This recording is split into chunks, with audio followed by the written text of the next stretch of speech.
Good evening, ladies and gentlemen. On behalf of all our speakers here tonight, I'd like to thank you for attending this evening's event.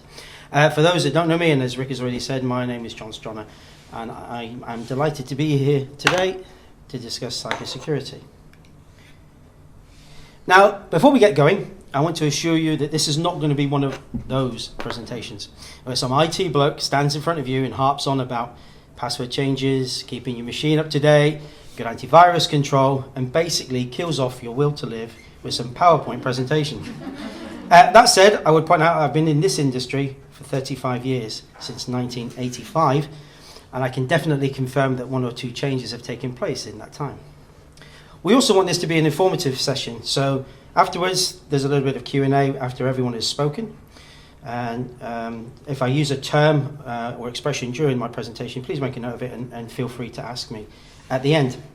Being a POM, I occasionally interchange data and data for one another, but I did learn very early on here the difference between a router and a router. Let me kick off by first of all professing to be a big fan of Rick. In fact, I'm a huge fan. Rick, it's fair to say that I love you. Indeed, the very thing that brings us together here this evening is the 21st anniversary of the I Love You virus. Marking the come of age of this virus gives us a terrific opportunity to look back at how far, or otherwise, we have come in the understanding of technological and human elements to do with cyber incidents. And it's that very thing this evening I'd like to concentrate on. That'll be my wife. I walked into the office today, as I do every day. The familiar smell of coffee and burnt toast hanging in the air. But this day was different. There was no idle chatter, no banter, no joy. Even Gary from customer services had a solemn look about him as I passed him in the corridor. I asked him where everybody was. He didn't answer. He just pointed at the meeting room door. When I went in, everybody was there, grey-faced, red-faced, angry, fleetingly looking at Dave at the front before looking back at the floor. All except Lisa. Lisa was sat in the corner of the room, sobbing uncontrollably, being comforted by Anne, her assistant. What terrible event could have given such distress, so visibly inconsolable? When Dave spoke, it was like he was a different man. Not the authoritative, self-assured person I'd come to know for more than 20 years, but a choked, smaller version of himself. He started off his speech in a rather rambled and largely incoherent manner before becoming clearer.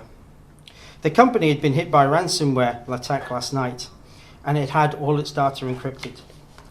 The criminals had sent Lisa an email asking for a payment to be made of $180,000. It looked like it came from Dave. Yes, it definitely came from Dave. She was sure it came from Dave. Well, mostly sure. The IT guy had confirmed the morning that the payment instructions had contained something called a payload. Apparently, it's some code that has instructed her machine to encrypt the files she had access to. She was the accountant, so there wasn't much that she didn't. Dave continued. In his mind, he could see there was no way forward at this minute. The company sale that he'd been negotiating for months was put on hold by the buyers. The insurance company had confirmed it would only be a fraction of the cost covered.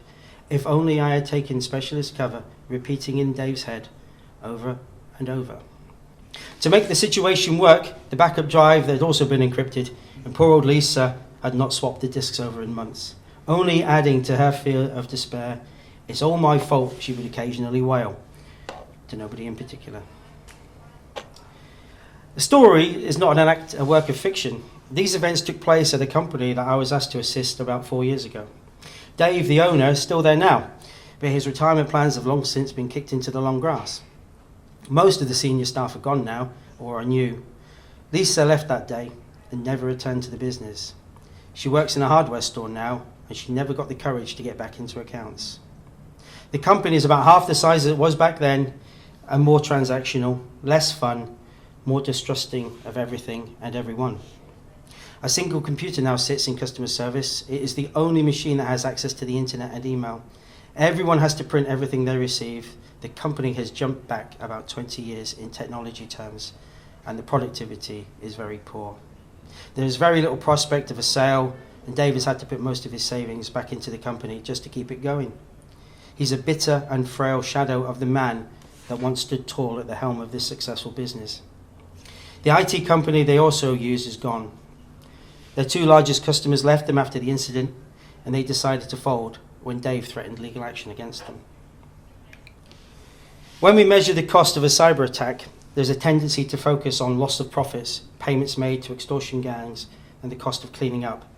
We often fail to recognise the human collateral damage and the knock-on effects to them personally and to the workforce economy. So when we talk about cybersecurity, we are actually simply talking about risk. We go about our daily lives with some element of risk. Sat here right now, we understand the risks involved, or at least can anticipate them reasonably. And we provide some form of probability and likelihood. Each minute, the risks of being sat here are unlikely to change. The challenge for us as humans is that we often struggle to determine risk when it comes to things we cannot touch or see. On the evolutionary scale, we are hardwired for hunter-gatherer instincts, and we lack the history associated with intangible things. We are down here to the left-hand side. To further complicate the risk, we also have the human touch. As humans are an emotional train wreck when it comes to following rules. When forced to, we will follow them 9 out of 10. But somehow, we just can't manage the 10th. We simply say to err is human, because that gives us a good get-out clause. The problem with risk, and certainly when it comes to things like ransomware and cyber attacks, is that you have to be 100%. 99% is not good enough. We cannot turn to our work colleagues and say, forget about that dodgy email I clicked on. Look at the hundreds I got last week that I didn't. It's time for a piece of audience participation, as I should have probably warned you about beforehand. I want you to sit back in your seats and close your eyes and think of a number. The number is for you to keep. I don't need to know the number. But when you have that number in your head, please raise your hand. Good? Yeah? Okay, perfect. We haven't told you what the number, I think, yeah? The number I want you to think about is the value of your car. No one raising their hands? One, okay, perfect. The value of your car is typically determined by a number of factors. Your acquisition price, any additions you've made, any damage you've received, parking in the car park, whatever, and the mileage you travel, the kilometres you travel. I don't think anyone else has a different process by determining the value of their car, did they? Okay, perfect. So I'm going to try the same again. And this time, I want you to close your eyes and sit back and raise your hand once more when you thought of the number. But this time, I want you to tell me how you derived it and what the number is. The number I want you to think about is the value of your email.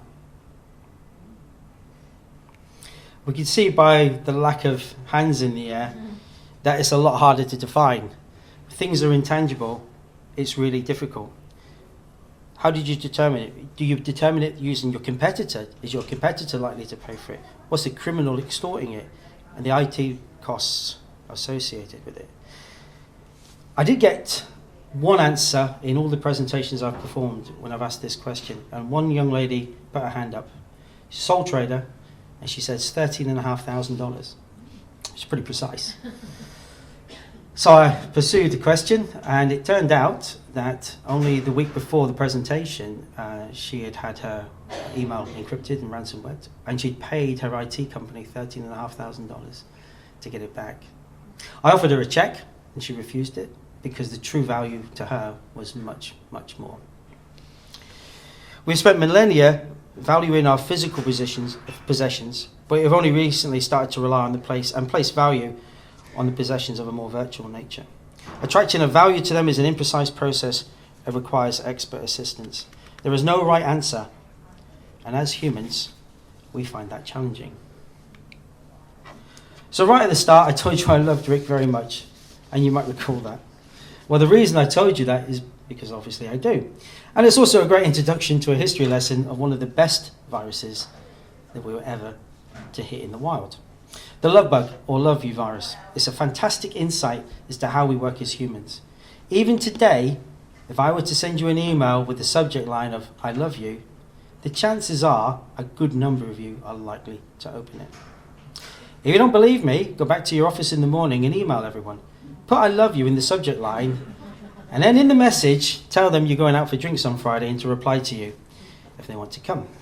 Of course, it's not a real test because there's no payload, there's no request for confirmation, there's no attempt to capture their password, no dodgy links to websites. But as a quick litmus test, for those that read subject lines in their emails prior to opening them, the likelihood is you'll understand that those who are vulnerable and don't read before they act.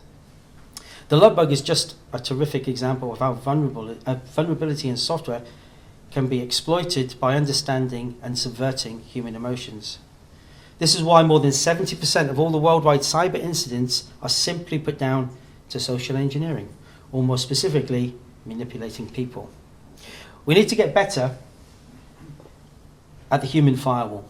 Human behavior is the largest attack vector of any network or system. It behaves unpredictably and often has its own variable logic in force. And the best way to do that is to perform ongoing and persistent micro-training supported by technical architectures. Implementing a micro-training solution of 45 seconds or so every other day, sending phishing emails and testing vulnerabilities in staff behavior is statistically preferable to a classroom-based half-day per year approach. I would suggest that for many of us today, we haven't gone down the risk evaluation process because we have placed the process in the too hard box. We'll do it later, we'll get someone else to do it, and maybe, and perhaps worse, we'll get our IT person to do it. To be serious for a moment, your IT provider is actually going to be one of the highest risk areas of your business. Just as we saw earlier when I discussed Dave's business, most IT companies lack specialist skills to deal with cyber services, over and above reselling out-of-the-box solutions. Most don't understand or adhere to standards like ISO 27001 or 22301. Most continue to put lipstick on their pig. Cybersecurity is not just an IT problem, it's a business problem. IT just helps to make some initial sense of where the risks may lie at a digital level. Walking along South Terrace to a doctor's appointment last week, I looked through the window and stuck to the side of the cabinet was a sign that says, "Your wireless password is now changed," and then the password. As a technology and certified security professional, it's not uncommon for me to find post-it notes with people's passwords stuck on screens, under keyboards, and in top drawers. It's like jumping into an unlocked car, pulling the visor down, and having the spare key drop into your lap. So what are the first steps in dealing with these issues? We take a layered and systematic approach to understanding what we've got, where it's located, what are the risks, and how can they be avoided. We start at the outer edges and work backwards to the core, the heart of our business or structure. And in doing so, we build layers upon layers of technological and procedural building blocks, each supporting another, just like an onion. Back in 1985 and earlier, this was an easy process. Everything was in our building. The internet, from a commercial perspective, was very much in its infancy. And so protecting your perimeter, your goods, your assets, was simply a case of locking things up. Creating a wall, a moat, and only a single way in and out. Now it's not. It's working from home.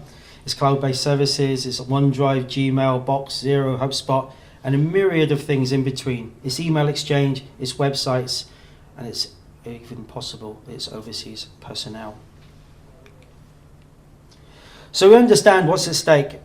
How do we go about appreciation as to how complex this might be for your organization? But how do you go about fixing it? It's relatively simple. You break it down into manageable layers or chunks of risk. They're the subjects for another day and for our upcoming podcast series. Cybersecurity risk posture are so massive that to cover them all in a single presentation would bore the living daylights out of you and I, and it would take many, many hours to complete. I do have material that covers these matters in sufficient detail, and I'm more than happy to put a free session on for a practical standpoint if people are happy to do so.